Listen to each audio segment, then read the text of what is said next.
Let's dive into a quick and easy 5-minute work makeup routine that will leave you looking fresh and professional.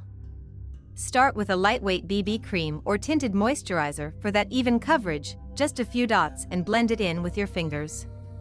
Next, grab a creamy concealer to brighten up those under-eye circles and cover any redness or blemishes.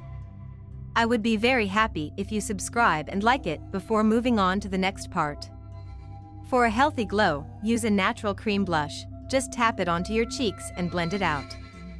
Now, lightly fill in your brows to frame your face. For the eyes, sweep a neutral eyeshadow across your lids for subtle definition. Instead of eyeliner, take a bit of brown eyeshadow and smudge it along your lash line for a soft effect. Finish off with a coat of mascara to really open up those eyes.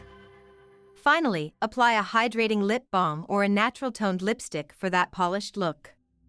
And there you have it, a fresh, put-together appearance in just 5 minutes.